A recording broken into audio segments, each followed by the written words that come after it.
Hi, I'm Sarah and this is my channel, So Sarah Sewed. In today's video, I'm going to be sharing my sewing plans for November. A lot of my plans this month will actually be carried over from October because I actually didn't make anything that I said I was going to in October, but they are still on my plans. So I'm going to carry them over to November. Plus I've got a few extra things I'd love to be sewing as well.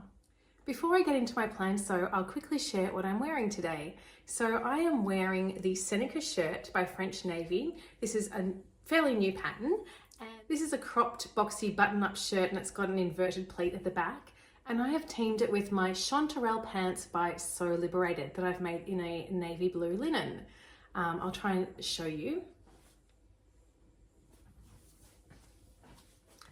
I'll try and put in a full length pic so you can see the whole outfit as well.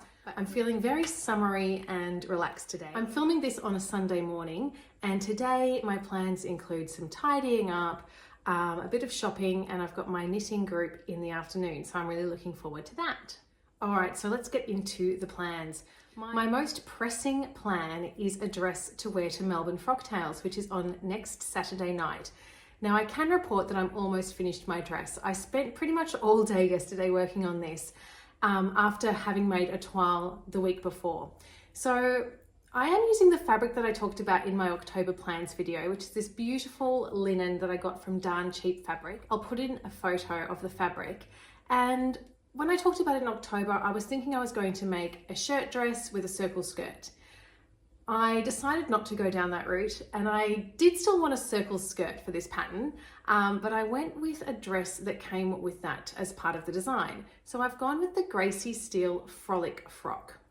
So this pattern has a fitted bodice, thin straps, two different back options. So you can either do elastic casing or a zip, and then two different skirt options, either a gathered skirt or a circle skirt. So I've gone with the zip circle skirt option. And I'm really enjoying how this is looking coming together.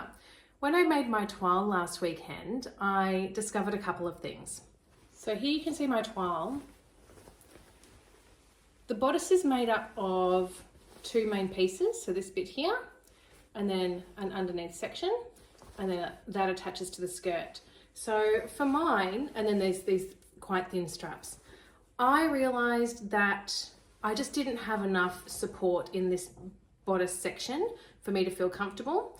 And in looking at the pattern carefully, there's actually a suggestion that you have negative ease in the bodice. So usually when I'm looking at my bust measurement and deciding which size to make, I'll be looking at the bust and then trying to choose a size that gives me a little bit of ease in the bust. This one you actually need negative ease, so it feels nice and tight and supported.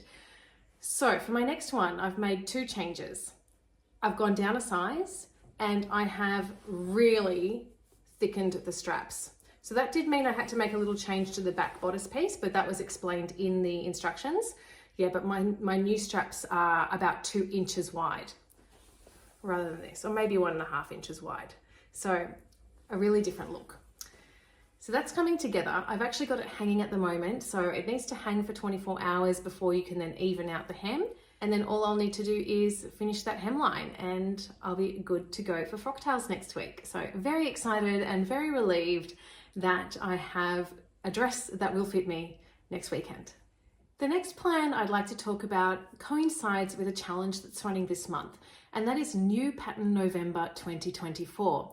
This is a challenge hosted by Aronica Cole, Needle and the Bell, or Aronica B. Cole on YouTube. And the idea is that you make a pattern that is new to you. It doesn't have to be a new pattern, but it needs to be one that you've never made before. So most of us have plenty of patterns that we've bought but never gotten around to sewing. So this challenge is encouraging you to give one of those a go.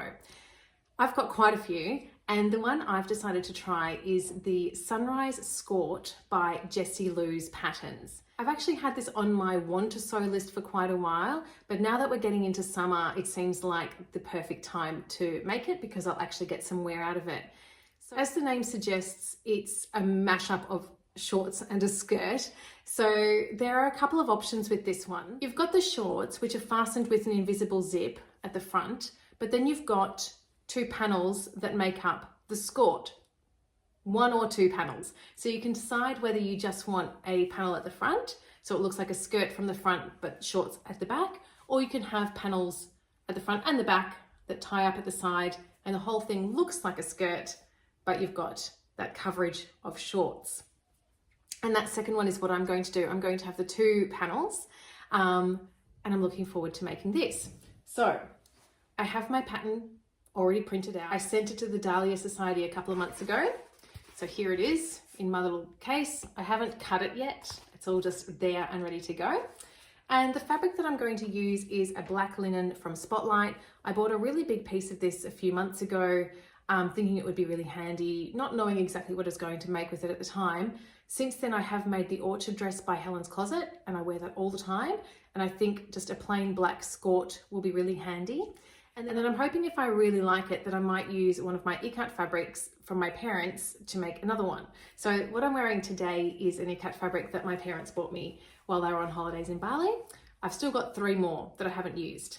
One of them I want to make a dress, and then 2 of them are still undecided, but I'd like to make a Skort if this pattern works out. So yeah, I encourage you to get involved in new pattern November 2024. Check out Aronica B. Cole's YouTube video about it. I'll link to it down below if you want to have a look. There are going to be prizes and you can post all throughout November. The next pattern I'm going to make is not a new pattern to me. It's one I made in September and I loved it, and I'm going to make it again in November. And that is the Lyra Shirt dress by Tilly and the Buttons. So this pattern has a few different options. You can make it with short sleeves or long sleeves, and you can make it at different lengths. My first one, I made short sleeves with kind of a long one gathered skirt. You can also make it with tiers. This next one I'm going to make the short sleeve and then a shorter skirt, so probably around knee length.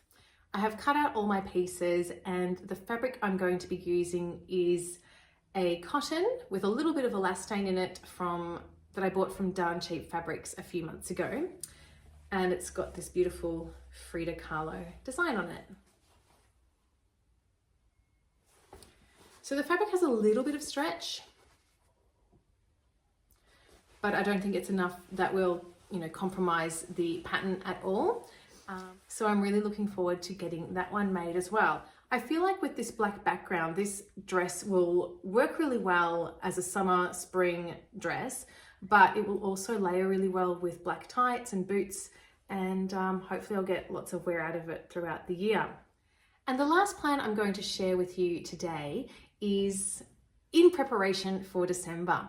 So when I was finishing off my standing tall quilt and I was choosing some fabric to make binding for that, I decided to have a look at the Christmas options in the Fabric Pixie store as well. And I've chosen a panel to make myself an advent calendar.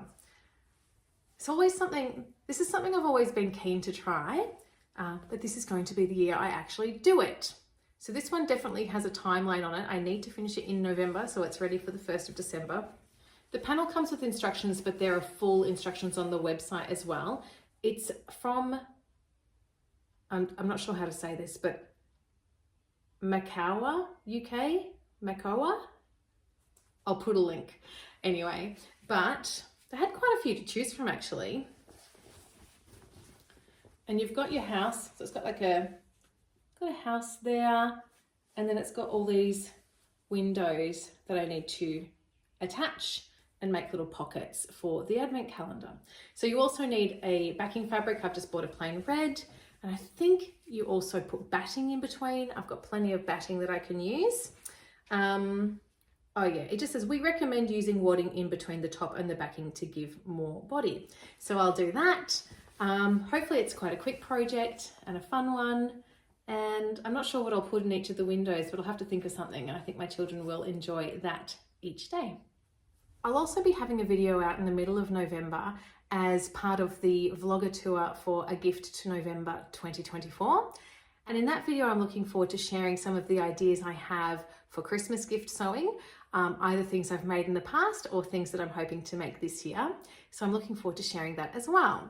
So as always, I've got plenty of plans to keep me busy, always more than enough. Hoping to get those ones done definitely, plus some of the ones that are hanging over from the past couple of months as well. So we'll see how we go. I've got a long weekend at the moment. I do have a full day to myself tomorrow. I've got a day off. It's a midterm break for my school, but it's not one for my boys' school. So I've got a luxurious day at home by myself tomorrow. So I'm thinking I'll get one of those plans started. Maybe the Lyra dress. We'll see. I also just wanted to quickly say, I haven't heard from Jenny Smith, who won my mini bestie bag a couple of weeks ago. If I haven't heard from her this week, I'm sad to say I'll have to do a redraw on that competition. So Jenny, please do get in touch because I'd love to send you that bag. Next week, I plan to share a video on how Frocktails went and my week in sewing. I'll look forward to seeing you then. I hope you're all well. Thank you so much for watching, and I'll see you next time. Bye-bye.